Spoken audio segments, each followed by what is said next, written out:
everyone, and welcome back to Meshi TV. Thank you so much for coming by.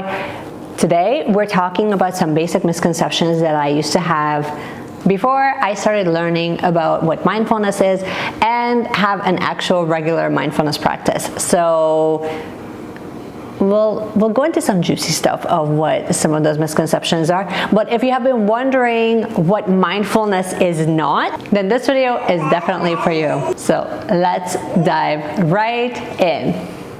So in today's video, we're going to be really talking about and really diving deeper into these basic misconceptions that I had about what mindfulness practice is, what I can expect at the end of the training, and if it's something that we should all sort of incorporate. If you are brand new here, consider subscribing if you haven't yet already. We chat at least about 2 to 3 times a week here, and we talk about anything and everything spirituality. We talk about mindfulness and yoga and how all of these different spirituality tools can help us manifest the best life that we absolutely can. So if that sounds good, you would probably really like it here. Okay, let's talk about mindfulness and some of the basic misconceptions that I had about it. And I mean, I have talked to some of you about this, and I know that you guys share the same feeling. My first and foremost, I thought that if you sit down to do a mindfulness or a meditation practice, then you're supposed to basically stop your mind from thinking, essentially. And I quickly discovered that that was far from the truth. That was really not the point of a mindfulness practice. It was more about allowing your thoughts to be what they are without actual attachment, without really attaching my worth or who I am or what I think I am or whatever.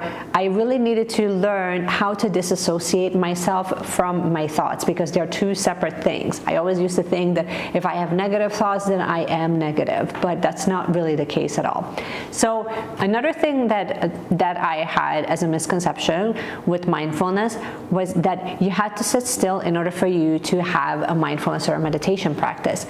Also wrong. I have discovered that there's many different ways of practicing mindfulness, and having gone through an 8-week meditation and mindfulness practice, I was introduced to many different techniques that I can use throughout the day, and many of them actually didn't really involve too much of the sitting part or sitting still or not moving or not being interrupted. Interruptions will always come up, whether it's with your children or your pets or the phone rings or just simply your thoughts.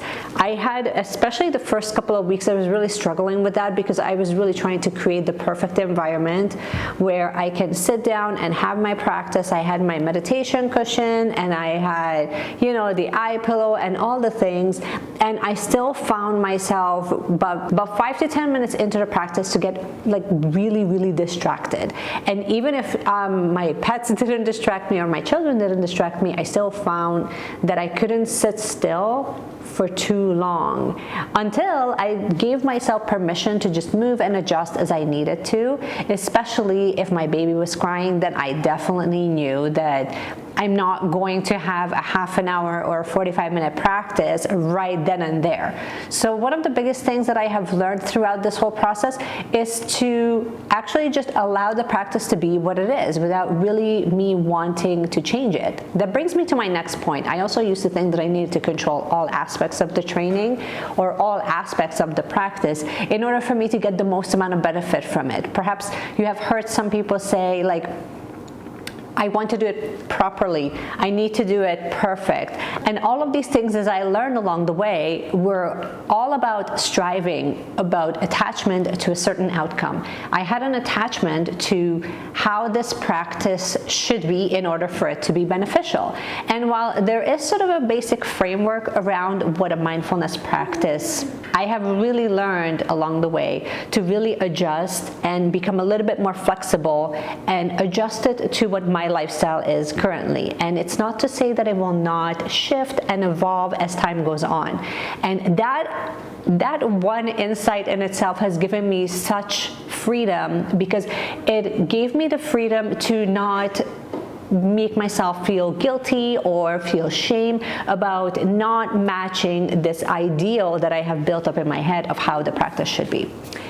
Another thing that I have heard from family and I have to say that I am also guilty of this when it comes to these misconceptions, is if you have a regular mindfulness practice, you're supposed to be happy, or you're supposed to be, I guess, mindful. You're supposed to be really positive all the time.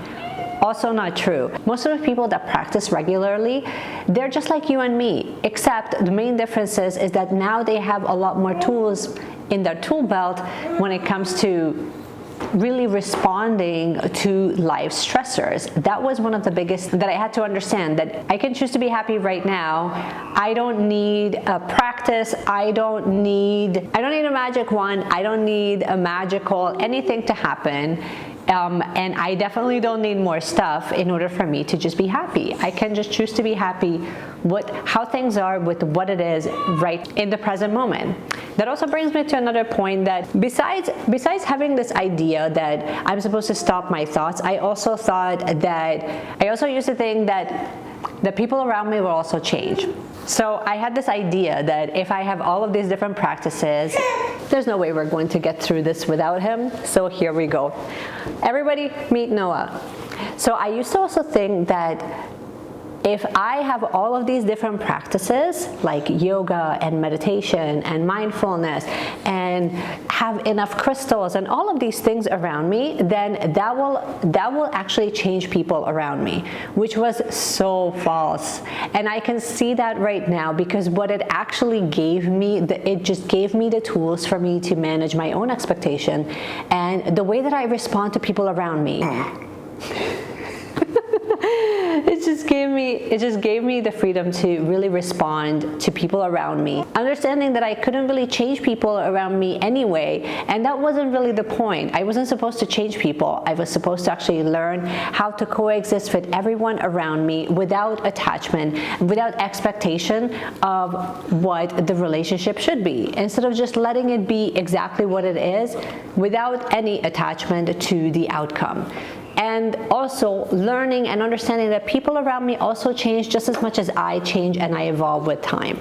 So these are some of my basics. There's so much more that I can get into, and we will actually start this series, which I think is so important to talk about, because once you have a clear understanding of what practices are and what some of those outcomes can be, then I think that creates a more realistic expectation of the type of practices that can be the most suitable for you when it comes to creating your own little wellness tool.